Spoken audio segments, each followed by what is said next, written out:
Престојниот попис на населението и домаќинствата во општините Ново Село и Босилово ќе се реализира со 14 попишувачи помалку од потребната бројка, бидејќи на трите јавни повика, објавени од Државниот завод за статистика, не се јавија доволен број лица за таа намена.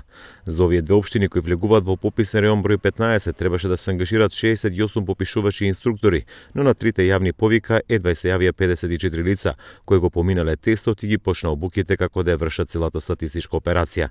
Станува збор за општини кои во изминативе години голем број на домаќинства се иселија, па населените места се преполовени и претежно со повозрасни луѓе. Изминативе 2 децени најизразено беше иселувањето од подбеласичкиот регион, претежно со бугарски пасожи.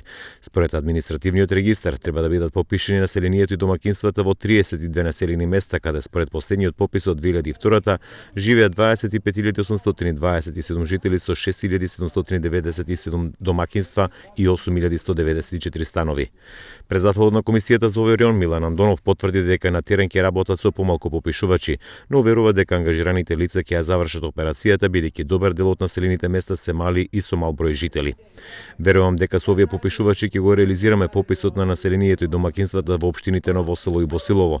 Имаме мали населени места, така што секој што ќе го заврши својот реон, односно населено место, ќе биде ангажиран и во другите за кои беа планирани останатите 14 попишувачи, изјави Милан Андонов, председател на пописната комисија. Проблеми околу наоѓање на попишувачи имаше во пописниот реон кој ги опфаќа општините Струмица и Василево, каде од 160 инструктори и попишувачи, половината се јавија дури на третиот повик, но и во Гевгелија и Доран, каде фалеа 30 попишувачи. Во останатите пописни реони во Богданци и Радовиш за попишувачи се пријавија уште на првиот јавен повик на Државниот завод за статистика.